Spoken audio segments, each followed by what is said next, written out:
अगर voter list में नाम नहीं है तो कल के डेट में तो कहा जा ही सकता है कि आप भारत के नागरिक नहीं हैं। आपका रोजगार छीना जा सकता है, आपके अगर बुजुर्ग हैं तो आपके पेंशन बंद किए जा सकते हैं, राशन कार्ड बंद किया जा सकता है, बैंक अकाउंट फ्रीज किया जा सकता है। दलित, पिछड़े, अल्पसंख्यक और सामान्य वर्ग के गरीब लोग, उन पर असर पड़ रहा है। अगर आपको करना ही है, आप चुनाव के बाद इसमें संशोधन करते हुए इस तरह का निर्णय चुनाव के बाद लें। बिहार बंद, भारत बंद और अन्य आंदोलन, सड़क पर उतर करके राजनीतिक दल इसका विरोध करें और सरकार पर दबाव बनाएं, जिससे कि सरकार को अपना इस तरह का तानाशाहीपूर्ण निर्णय वापस लेने पर मजबूर होना पड़े।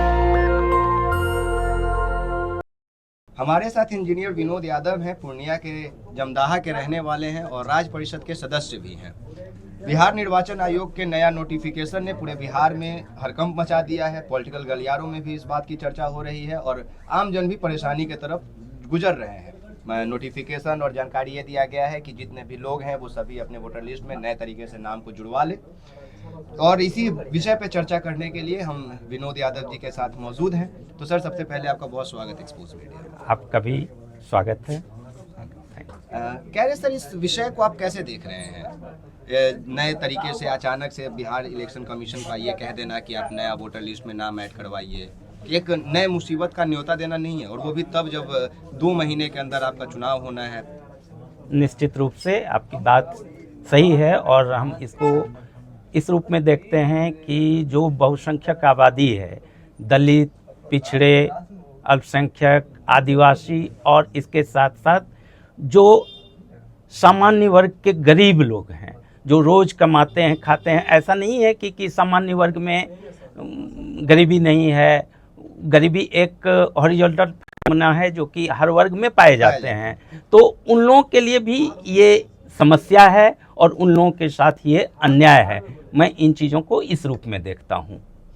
सर, जब वोटर आईडी कार्ड पे, ये वोटर लिस्ट पे नाम नहीं रहेगा, आपका वोटर आईडी कार्ड नहीं रहेगा, तो फिर ये बाकी के डॉक्यूमेंट्स को भी कल के डेट में अमान्य कर देंगे, और अगर आपकी नागरिकता ही छीन लेंगे तो फिर कौन देश का नागरिक, कौन वोट का अधिकार?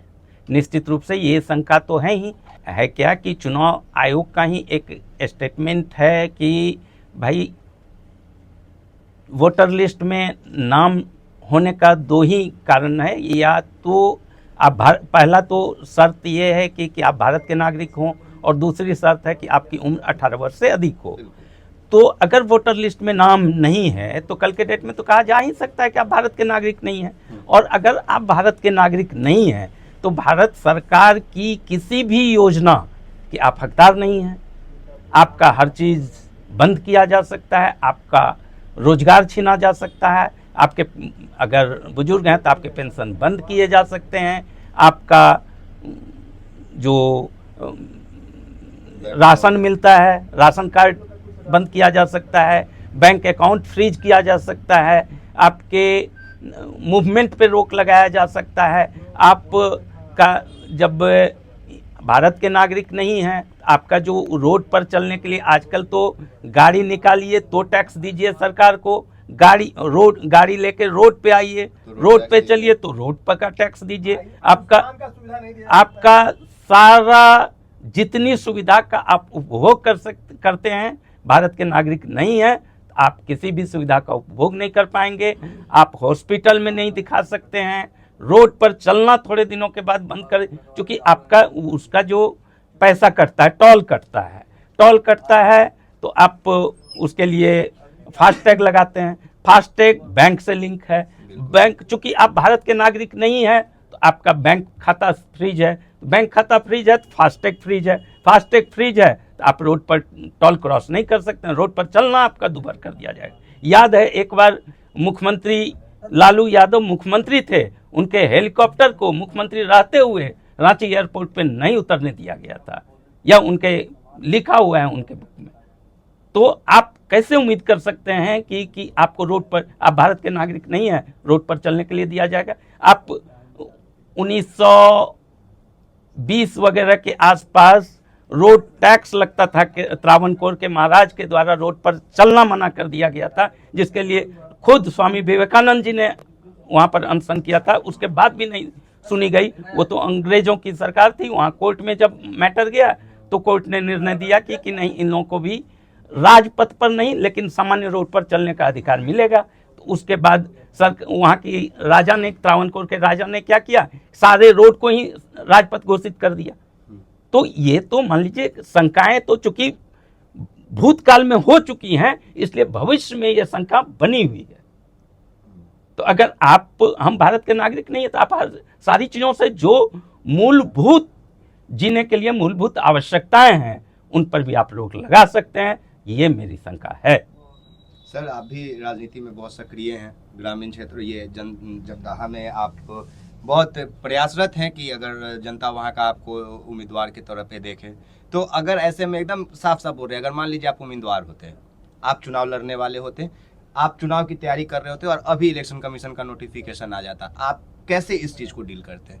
कैसे आप इस प्रेशर को झेलते, कैसे आप अपने लोगों को अधिकार की लड़ाई लड़ते हैं? क्योंकि आप सीधा भारतीय जनता पार्टी या एनडीए के जो भी लोग हैं वो लोग यही चाहेंगे कि दलित पिछड़ों का अधिकार उनको छीना जाए, जो हमेशा वो लोग चाहते हैं। तो आप ऐसी स्थिति में क्या करते वहाँ रहते? तो आज तक का जो इतिहास हुआ है भारत में,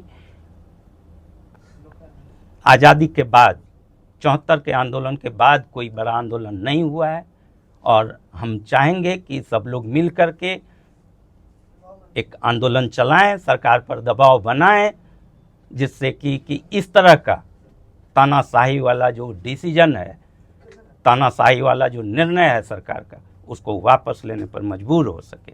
तो हम चाहेंगे जो भी पार्टियां सामाजिक न्याय का समर्थन करती हैं, दलितों पिछड़ों की बात करती है, वैसे सारी पार्टियों से मेरा आग्रह होगा कि इस तरह के तानाशाहीपूर्ण निर्णय को वापस लेने के लिए सरकार पर एक दबाव बनाएं।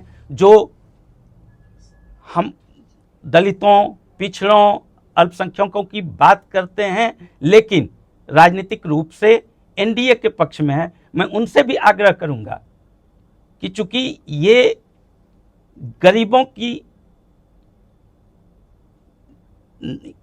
जीवन यापन का सवाल है, उनकी नागरिकता का सवाल है, इसलिए वो भी अपने जो उनके सहयोगी हैं, जो पार्टी, उनको कहें, उन पर दबाव बनाएं कि इस तरह के निर्णय से सामान्य लोग जो हैं, खास करके दलित, पिछड़े, अल्पसंख्यक और सामान्य वर्ग के गरीब लोग, उन पर असर पड़ रहा है, वो भयभीत हैं।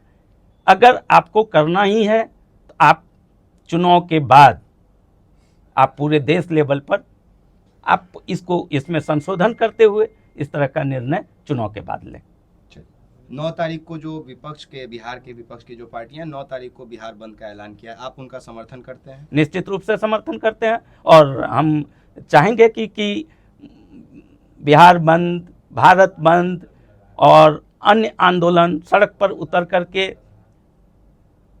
राजनीतिक दल इसका विरोध करें और सरकार पर दबाव बनाएं, जिससे कि सरकार को अपना इस तरह का तानाशाहीपूर्ण निर्णय वापस लेने पर मजबूर होना पड़े। बहुत बहुत शुक्रिया सर, थैंक यू। दस्तक की आपसे गुजारिश है कि अगर इसको बचाना चाहते हैं तो नेशनल दस्तक को सब्सक्राइब करने के लिए रेड कलर के सब्सक्राइब बटन को दबाएं, फिर बेल आइकन की घंटी दबाएं। नेशनल दस्तक को बचाने के लिए बहुत जरूरी है कि हर खबर को शेयर करें, लाइक करें, कमेंट जरूर करें।